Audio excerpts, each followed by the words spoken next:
साथियों, अभी आपने हाल ही में देखा होगा कि केंद्र सरकार ने यूपीएस स्कीम लागू करी है। ये यूपीएस स्कीम क्या होती है, यूनिफाइड पेंशन स्कीम क्या होती है, और इससे पहले कौन सी स्कीम चलती थी जिसे एनपीएस कहा जाता था, जिसका काफी जो है विरोध हुआ था, या फिर हम बात करें ओपीएस की बात करें, ओल्ड पेंशन स्कीम की बात करें, तो ये आखिर तीनों स्कीम है क्या। ओपीएस को हटाकर एनपीएस लाया गया और एनपीएस को हटाकर वापस से जो है अब यूपीएस लाया गया है, तो आखिर इसके क्या मायने हैं। हम तीनों स्कीम के बारे में चर्चा करेंगे और तीनों स्कीम कर्मचारी हित में है या फिर यूनिफाइड जो पेंशन स्कीम जो भी लागू करी गई है केंद्र सरकार ने, जो 23 लाख कर्मचारी हैं उनके लिए फायदेमंद है या नहीं है, इस बारे में हम चर्चा करेंगे। क्या राज्य सरकार भी इसको लागू कर देगी, क्या ये आपके लिए फायदेमंद है या नहीं है, इस सारी चीजों पे हम चर्चा करेंगे। आखिर क्यों सरकार को ये कदम उठाना पड़ा और आखिर क्यों ये जो है कर्मचारियों के लिए लाभदायक है या हानिकारक है, हम उस पर सभी बातों पर चर्चा करेंगे। तो चैनल पर जो है हम इस बातों को चर्चा करेंगे, साथ ही साथ जो भी हमारे करंट अफेयर से रिलेटेड जो भी टॉपिक्स रहते हैं हम उसका यहाँ पे विश्लेषण करते हैं। और जो भी नए हैं चैनल को जरूर सब्सक्राइब कर लेना, वीडियो पसंद आए तो लाइक कर देना और दोस्तों के साथ शेयर कर देना। तो चलिए शुरू करते हैं हम यूपीएस के बारे में। यूपीएस से पहले हम देखते हैं, एक तो थी ओल्ड पेंशन स्कीम और एक है दोस्तों एनपीएस जो है न्यू पेंशन स्कीम, या हम इसे बोल सकते हैं अखबारों में जैसा सामान्य तौर पर दिखता है नेशनल पेंशन स्कीम, और एक है आपके यूपीएस जो अभी हाल ही में लागू हुई है। तो हम सबसे पहले बात करते हैं ओपीएस के बारे में। तो दोस्तों ओपीएस है old pension scheme, old pension scheme. तो ये जो है इसके बारे में हम चर्चा करें तो इसमें क्या होता था, ये एक तरह से डिफाइंड थी। क्या थी दोस्तों? डिफाइंड थी। डिफाइंड मतलब निश्चित रूप में जो है बेनिफिट मिलने वाला था आपको, निश्चित रूप में बेनिफिट स्कीम थी ये। और इस स्कीम के अंदर आपको रिटायरमेंट के बाद, जब आपका जैसे मान लो रिटायरमेंट होता है, जैसे 31 अगस्त को रिटायरमेंट है किसी का, या 31 मार्च को जो है रिटायरमेंट है, या 31 दिसंबर को जो है आपका रिटायरमेंट है, तो जब रिटायरमेंट वाले दिन आपको जो भी आपकी पिछले 6 महीनों की अंतिम सैलरी जो होती थी, हम बात करें अंतिम सैलरी का, अंतिम सैलरी का क्या मिलता था दोस्तों? अंतिम सैलरी का इसके अंदर 50% जो है दिया जाता था बेसिक का जो है अंतिम सैलरी का जो है दिया जाता था इसके अंदर। और इसके अंदर जो है डीए भी जोड़ दिया जाता था, महंगाई भत्ता जिसे बोलते हैं हम डियरलेंस अलाउंस। तो मतलब महंगाई भत्ता इसमें जोड़ दिया जाता था, हर 6 महीने में ये बढ़ता रहता था। और ये बेसिक सैलरी का 50% जो है आपका अंतिम सैलरी का बेसिक परसेंट ये जो है 50% होता था। तो ये आपको जब तक आप जीवित हैं तब तक आपको पेंशन मिलती थी, और उसके बाद जो है आपके फैमिली के रूप में पेंशन मिलती थी। तो ये होता था इसके अंदर ओल्ड पेंशन स्कीम में। जैसे मान लो आपकी सैलरी की हम बात करें, तो मान लो आपकी सैलरी जो है 50,000 रुपये थी। कितनी? 50,000 रुपये आपकी अंतिम समय में, मतलब जब रिटायरमेंट हुए थे तब आपकी सैलरी 50,000 रुपये थी। तो 50,000 का 50% कितना हो गया दोस्तों? 25,000 रुपये आपको ये मिलता था। प्लस इसमें जो है डीए मिलता था। डीए जो है हर 6 महीने में बढ़ता रहता था, महंगाई जैसे जैसे बढ़ती थी वैसे वैसे डीए बढ़ता रहता था। तो ये जो है ये मिलता था old pension scheme, old pension scheme के अंदर। तो 25,000 और ये डीए लगभग ये 2,000 रुपये, तो 27,000 रुपये आपको मंथली सैलरी मिलती थी जब तक आप जीवित थे। ठीक है, तो ये सैलरी मिलती थी। अब ये जो सैलरी मिलती थी वो किसे मिलती थी? वो मिलती थी दोस्तों 2004 से पूर्व के जो भी कर्मचारी थे, 2004 से पूर्व के जो भी कर्मचारी या अधिकारी थे उनको ये पेंशन मिलती थी। कर्मचारी या अधिकारियों को ये पेंशन मिलती थी। और ये पेंशन जो है सेम पैटर्न यही रहता था, जिसकी बेसिक सैलरी जो भी सैलरी थी अंतिम सैलरी ज़्यादा थी तो उसको ज़्यादा पेंशन मिलती थी। और रिटायरमेंट पे जो भी एक्स्ट्रा जो बेनिफिट्स थे वो तो मिलते ही थे, जैसे ग्रेजुएटी हो गई या फिर जो जीपीएफ का पैसा हो गया वो तो मिलते ही मिलते थे। साथ ही साथ ये सैलरी जो है पेंशन मिलती थी। ठीक है, तो 2004 से पहले के जो कर्मचारी थे उनको ये पेंशन दी जाती थी। अच्छा, तो सर 2004 के बाद जो है वो क्या किया गया? तो वो 2004 के बाद जो है एनपीएस लागू किया, जिसमें हम आगे बात करने वाले हैं।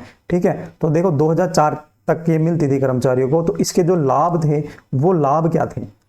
वो लाभ थे एक तो कि निर्धारित जो है जो कर्मचारी ने सेवा करी है वो लाभ निर्धारित था कि आपको जो बेसिक सैलरी का इतना रुपए आपको पेंशन हर माह के रूप में मिलेगी। दूसरा क्या है कि कर्मचारी को एक सुरक्षा रहती थी कि कुछ भी नहीं हो उसके पास तो पेंशन तो है, पेंशन से उसका जो है जीवन यापन हो जाता था। तो सुरक्षा रहती थी किसकी? कर्मचारी की सुरक्षा रहती थी। तो ये था ओल्ड पेंशन स्कीम। उसके बाद क्या हुआ? सरकार उसके बाद क्या हुआ कि सरकार को लगा ये ओल्ड पेंशन जो स्कीम थी इसमें जो है कुछ कमियां हैं, इसमें क्या है, तो कुछ कमियां हैं। और कमियां क्या क्या थी, जैसे हम बात करें तो इससे तो है सरकारी खजाना जो भी था, सरकारी खजाना, इस पर जो है वित्तीय भार बढ़ता था। कैसे बढ़ता था कि मान लो कोई कर्मचारी है, वो रिटायर्ड हो गया है या फिर उसकी जो है मृत्यु हो गई है, तो उसकी फैमिली को पेंशन मिलती थी, लेकिन वो कर्मचारी पर जो है काम आज कर रहा है, लेकिन भविष्य में जब तक वो जीवित है या उसकी जो फैमिली है उस पर जो डिपेंडेंट है तब तक वो पेंशन मिलती थी। तो सरकार पर जो है आने वाले जो है भविष्य के हिसाब से, भविष्य की पीढ़ी पर इस पर क्या पड़ता था, भार पड़ता था। कितने रुपए जो है सरकारी खजाने पर भार पड़ता था, और ये निश्चित नहीं था कि कब तक जो है ये पेंशन चलेगी। तो सरकारी खजाने पर जो भार है ये बढ़ता ही जाएगा, क्योंकि पेंशन जो है बिल्कुल देनी ही पड़ती थी। तो ये ऐसी कुछ कमियां थी कि सरकार के पास लिमिटेड तो स्रोत हैं, भाई आय के तो लिमिटेड स्रोत हैं, आय के जो स्रोत हैं वो लिमिटेड है, तो इन लिमिटेड स्रोत से कर्मचारी की पेंशन है वो ही बहुत ज्यादा जो है खर्चा होता था। और खर्चा होने पर जो क्या होता था दोस्तों, सरकार को जो है ये पेंशन चुकाने में दिक्कत आ रही थी। तो सरकार ने सोचा क्यों ना हम इसके लिए न्यू पेंशन स्कीम लाया जाए, इस पेंशन स्कीम में सुधार किया जाए, और सुधार करने के लिए जो है एनपीएस लाया गया। एनपीएस जिसे हम बोलते हैं न्यू पेंशन स्कीम, या हम बोल सकते हैं जैसे अखबारों में आता है national pension scheme, national pension scheme जिसे एनपीएस कहा गया। ठीक है, तो एनपीएस या न्यू पेंशन स्कीम या नेशनल पेंशन स्कीम, इसमें जो है एक तरह से हम बात करें, जैसे वो था डिफाइंड पेंशन था, तो ये क्या है, defined contribution, defined contribution scheme, ये थी डिफाइंड कॉन्ट्रीब्यूशन स्कीम थी। इसमें क्या है दोस्तों, एक पेंशन फंड बनाया गया। क्या बनाया गया, पेंशन फंड बनाया गया, जिसमें कर्मचारी, अच्छा अब मैं आपको बता दूं, मैंने बताया कि 2004 से पहले के लिए ओल्ड पेंशन स्कीम थी, तो 2004 के बाद जो भी कर्मचारी नियुक्त थे, 1 अप्रैल 2004 के बाद जो भी कर्मचारी नियुक्त थे उनके लिए जो है ये न्यू पेंशन स्कीम लागू की गई।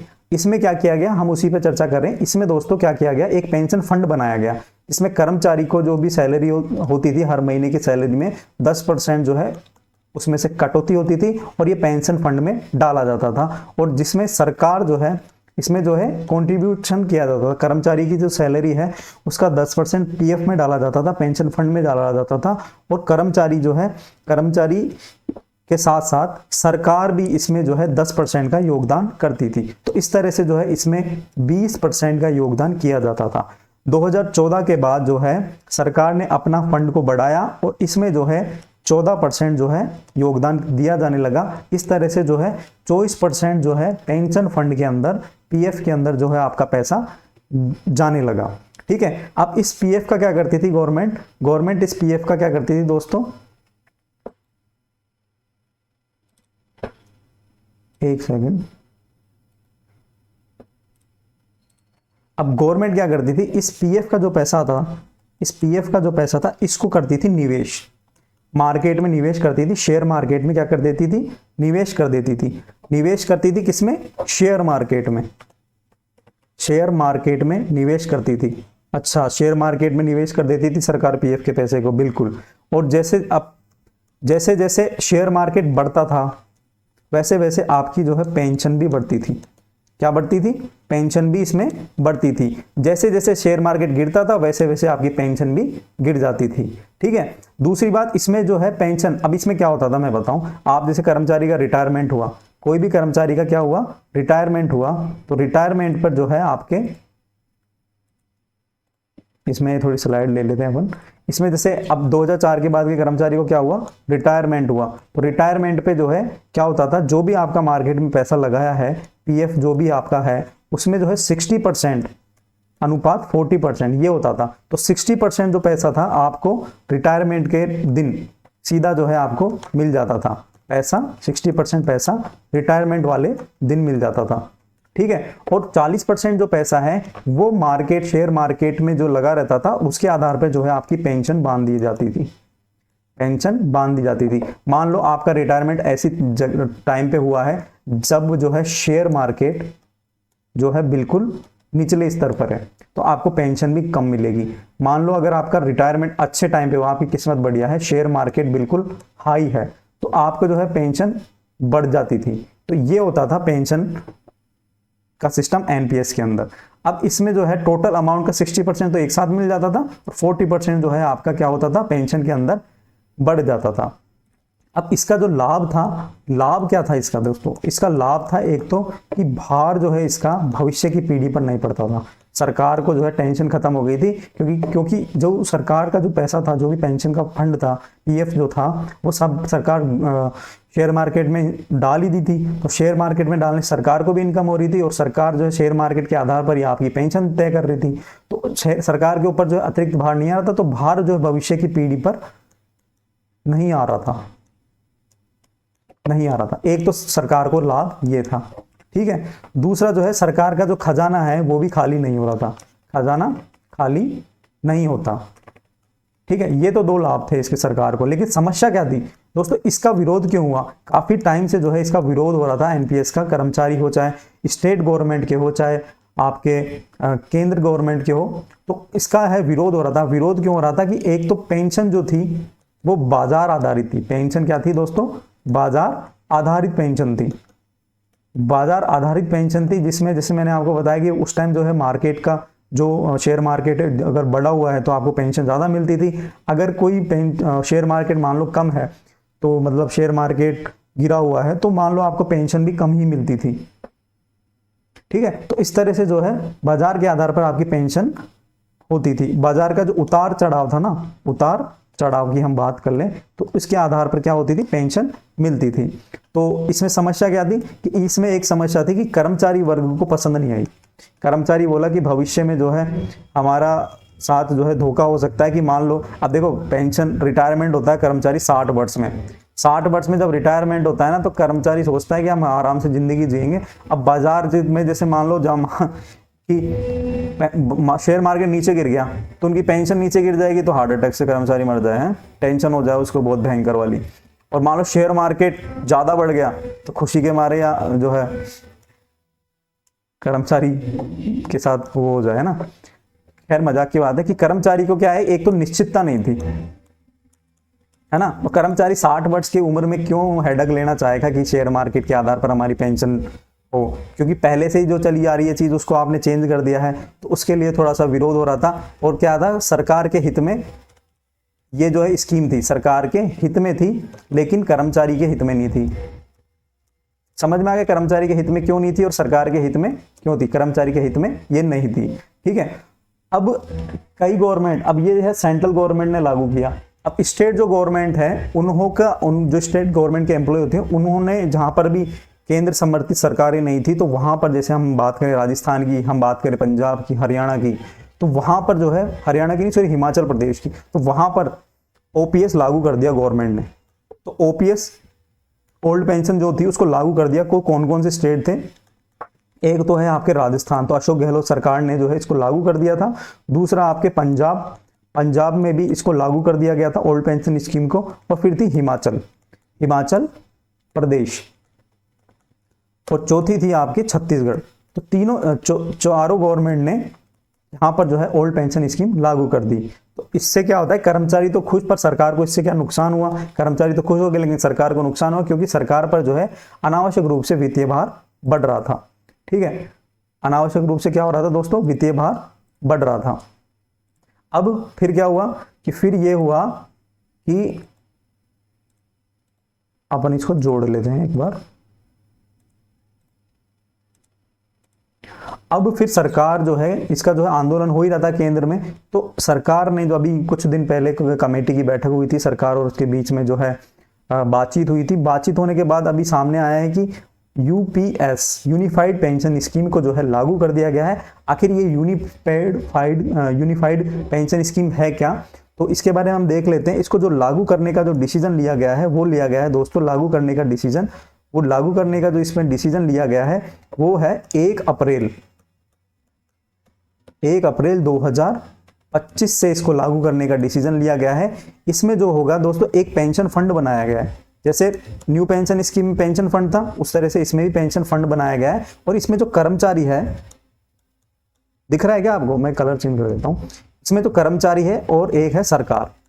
उसमें भी यही था, कर्मचारी 10% करता था और सरकार जो है 14% कर दी थी। इस तरह से 24% का योगदान रहता था। अब इसमें क्या है, कर्मचारी तो 10% करेगा ही करेगा सैलरी का, उसके बाद सरकार जो है 18.5% जो है इसमें योगदान करेगी। तो इस तरह से जो है सरकार और कर्मचारी का योगदान होने के बाद 28.5% का इसमें योगदान होगा। और ये जो पैसा है, और इस पैसे को जो है कहां पर लॉन्च किया जाएगा, इस पैसे को जो है वापस से शेयर मार्केट में लगाया जाएगा। बोले सर एनपीएस में भी तो ऐसा ही था, तो यूपीएस में ऐसा क्या किया इन्होंने? तो दोस्तों यूपीएस और एनपीएस में जो चीजें थी वो मैं आपको डिफरेंस कर देता हूं कि जिसमें यूपीएस में शेयर मार्केट में पैसा लगा दिया, और शेयर मार्केट में जो रिटर्न आएगा उसके आधार पर जो है आपको क्या मिलेगा, लाभ मिलेगा। जैसे रिटर्न अगर ज्यादा आया तो आपकी पेंशन भी जो है होगी, और कम होगी तो भी आपके कोई दिक्कत नहीं है। मतलब आपको चाहे, अब सरकार ने तो पैसा लगा दिया, चाहे शेयर मार्केट ज्यादा जाए या शेयर मार्केट गिर जाए, आपको उससे कोई मतलब नहीं है। जो न्यू पेंशन स्कीम क्या थी, उसमें था कि शेयर मार्केट में अगर जैसे ज्यादा चढ़ाव है तो आपकी पेंशन भी ज्यादा होती थी, और अगर शेयर मार्केट में अगर उतार चढ़ाव है तो उसके आधार पर आपकी पेंशन होती थी। लेकिन अब यूनिफाइड पेंशन स्कीम में क्या कर दिया, शेयर मार्केट में पैसा जरूर लगाया है, लेकिन शेयर मार्केट के आधार पर आपकी जो है पेंशन डिसाइड नहीं होगी। तो सर पेंशन कैसे डिसाइड होगी? तो दोस्तों पेंशन ऐसे डिसाइड होगी, इसके अंदर एक तो क्या चीज रखी गई है, अश्योर्ड पेंशन की बात की गई है। अश्योर्ड पेंशन का मतलब हो गया कि आपका जैसे रिटायरमेंट हो गया, तो रिटायरमेंट में क्या निकलेंगे, पिछले जो 12 महीने हैं, पिछले 12 माह की जो सैलरी है, पिछले 12 माह की जो आपकी सैलरी है, उसका जो बेसिक सैलरी की बात हो रही है दोस्तों, ये पूरी सैलरी की नहीं। क्योंकि देखो सैलरी की हम बात करें तो सैलरी जो आपकी आती है, जो ग्रोस सैलरी होती है आपकी, उसमें देखो एक तो बेसिक सैलरी होती है, उसमें एक डीए जुड़ता है, एचआरए जुड़ता है ना, ग्रेजुएटी जुड़ती है। तो इस सारी चीजें मिलाकर आपकी सैलरी जैसे 70,000 रुपए, तो बेसिक में उसमें होगा मुश्किल से 30,000 रुपए, है ना। तो बेसिक जो है उसी की बात हो रही है यहाँ पे, ये डीए एचआरए इसकी बात नहीं हो रही, है ना। तो बेसिक सैलरी जो है आपकी, तो बेसिक सैलरी के आधार पर जो है उसका जो है 50% प्लस इसमें यहाँ पे डीए भी शामिल किया गया। बोले सर ये तो वही वाली बात हो गई ओल्ड पेंशन स्कीम वाली। बिल्कुल ओल्ड पेंशन स्कीम वाली बात है कि 50% प्लस डीए, जो आपके हर 6 महीने में बढ़ता रहता है, जिसे हम डीआरबी कहते हैं। तो ये इसमें लागू किया गया है अश्योर्ड पेंशन, मतलब यूनिफाइड पेंशन स्कीम, है ना। मतलब क्या किया गया इसमें, देखो क्या किया गया, ओल्ड पेंशन स्कीम का तो ये बेसिक और 50% वाला जो है चीज ले ली गई, और न्यू पेंशन स्कीम की इसमें क्या ले लिया गया, शेयर मार्केट। जो शेयर मार्केट से कर्मचारी डर रहे थे तो बोले तुम इसको छोड़ो, शेयर मार्केट के उतार चढ़ाव को छोड़ो, तो हम पैसा तो लगाएंगे शेयर मार्केट में, क्योंकि हमारे को जो है आगे भविष्य में पेंशन देने में दिक्कत आएगी, तो हमको इनकम ऑफ सोर्स देखना है। बाकी तुम्हें जो 50% पेंशन मिलती थी वो 50% जो है पेंशन आज भी मिल जाएगी। तो यूनिफाइड पेंशन स्कीम का मतलब ये है, ठीक है। लेकिन दोस्तों सरकार तो सरकार है, सरकार ने क्या रख दी, शर्त क्या रख दी कि कम से कम जो है आपको ये लेने के लिए न्यूनतम जो है आपको 25 वर्ष तक जो है आपको नौकरी करनी ही पड़ेगी। 25 वर्ष तक अगर आप नौकरी करोगे तो आप जो है 25 वर्ष तक अगर आप नौकरी करोगे तो आप 50% प्लस डीए वाली जो पेंशन है इसके हकदार होगे। अगर मान लो आपकी मृत्यु हो जाती है, 25 साल नौकरी करने के बाद आप पेंशन ले रहे हो, पेंशन के बाद आपकी मृत्यु हो जाती है, तो इसमें एक चीज और है,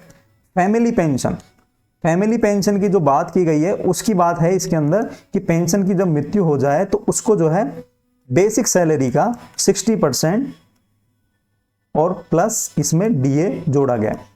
इसमें यह शर्त रखी गई है कि आपकी अगर 25 साल की नौकरी हो गई है तो आपको 50% प्लस डीए तो मिलेगा ही मिलेगा, साथ में जो है फैमिली पेंशन का 60% प्लस डीए भी मिलेगा अगर आपकी मृत्यु हो जाती है किसी भी रीजन से, ठीक है। बोले सर ये तो ठीक है, ये तो बढ़िया चीज है ना, मतलब ओल्ड पेंशन स्कीम ही लागू हो गई, एक तरह से बिल्कुल लागू हो गई। बोले सर लेकिन एक दिक्कत है कि जिसके 25 साल पूरे नहीं हुए हो तो उसको क्या करें, 25 साल पूरे नहीं, जैसे मान लो कोई 23 साल में नौकरी छोड़ दिया या कोई 24 साल में छोड़ दिया, है ना, तो क्या होगा, तो दोस्तों वो जो 25 साल वाला जो फॉर्मूला इन्होंने अपनाया है वो फॉर्मूला 23 साल पे लागू हो जाएगा। हो सकता है आपकी बेसिक सैलरी के अनुपात में जो 50% की जगह आपको 49% मिल जाए या 48% मिल जाए। ठीक है, एक दूसरी शर्त क्या है, ये चीज समझ में आ गई होगी आपको। अब एक दूसरी शर्त क्या है, जैसे इसके एक दूसरी शर्त क्या है कि जो कर्मचारी 10 साल अगर नौकरी करता है तो उसको जो है न्यूनतम पेंशन की बात की गई है। न्यूनतम पेंशन कितने मिलेंगे, 10,000 रुपए। 10 साल अगर नौकरी करता है तो उसको कितने मिलेंगे, 10,000 रुपए इसको मिलेगा। ठीक है, तो इसमें जो है ये प्रावधान रखे गए हैं। और ये जो सैलरी होगी इसके अलावा भी एक चीज बताई गई है कि बेसिक सैलरी प्लस डीए का जो है, बेसिक सैलरी प्लस डीए का जो है 1/10 प्रति 6 माह के हिसाब से, 6 माह के हिसाब से क्या मिलेंगे, मतलब ये जो है आपका अमाउंट होगा ये आपको मिल जाएगा, लमसम मिल जाएगा आपको इसका, है ना, लमसम मिल जाएगा इसको, है ना। तो ये भी इसमें मिल जाएगा और 10,000 रुपए पेंशन आपकी शुरू हो जाएगी। और ये जो होगा जो ग्रेजुएटी के अलावा होगा दोस्तों, है ना, ग्रेजुएटी के अलावा होगा। तो इसमें जो है आपकी जो है नौकरी, जैसे किसी की नौकरी मान लो 40 वर्ष की उम्र में लगी तो 60 साल में तो उसको रिटायरमेंट हो रहा है, तो 20 साल वही नौकरी कर पाया। ठीक है, तो 20 साल जब नौकरी कर पाया तो जब वो 20 साल नौकरी किया तो उसको जो है इस अनुपात में जो है कम कर दिया जाएगा, तो उसको 50% नहीं मिलेगी, उसको जो भी अनुपात होगा उसके हिसाब से कम मिलेगी। ठीक है, तो ये थोड़ा सा इसमें चीज है एक्स्ट्रा। ठीक है, तो आपको मैं समझ में आ गया। तो अब इसमें सबसे ज्यादा फायदा किसको हो रहा है, देखो फायदा तो मैं बताऊं आपको, 2004 के बाद जो कर्मचारी है ये एनपीएस से तो अच्छी है, एनपीएस से तो अच्छी है। अब धीरे धीरे जो इसमें जो है चीजें बाहर निकलेगी कि यूपीएस वास्तव में जो है कर्मचारियों के लिए हित में है या अहित में है, कि किस तरह से चीजें होने वाली है। तो इसमें जो शर्तें रखी है ना दोस्तों, ये 25 साल वाली जो शर्तें रखी है ये थोड़ा सा अजीब है, और कि 25 साल न्यूनतम आपको नौकरी करनी चाहिए। तो अगर इसमें सुधार की बात करें तो दोस्तों इसमें थोड़ी सी चर्चा हो सकती है। और बाकी यह है कि जो विधायक होते हैं या हम बात करें एमपीज होते हैं, उनको भी ये यूनिफाइड पेंशन स्कीम लागू करवा देनी चाहिए। गवर्नमेंट को सोचना चाहिए कि कर्मचारी भी अगर यूनिफाइड पेंशन स्कीम लागू कर रहे हैं कर्मचारियों के लिए, तो आप जो है नेताओं के लिए, विधायकों के लिए, सांसदों के लिए भी ये स्कीम लागू करें। बाकी देखना यह है कि आने वाले टाइम में इसमें क्या सुधार होते हैं क्या नहीं होते हैं, तो तभी जो है सारी चीज़ें सामने आएंगी। जो अगर कुछ अपडेट मिलती है तो मैं आपको जरूर बता दूंगा। अगर आप चैनल पे नए हैं तो दोस्तों चैनल को सब्सक्राइब जरूर कर लेना और वीडियो को लाइक कर देना, दोस्तों के साथ शेयर कर देना। इस तरह के करंट अफेयर या जो रोजमर्रा से जुड़ी हुई जानकारी आपके लिए आवश्यक है वो इस चैनल के माध्यम से आप तक पहुंचा दी जाती है। तो बस आपको जो है नोटिफिकेशन बेल आइकन दबाना है, ताकि जब भी मैं वीडियो अपलोड करूं तो आपको जो है नोटिफिकेशन मिल जाए। तो मिलते हैं नेक्स्ट वीडियो में, अभी के लिए इतना ही, धन्यवाद।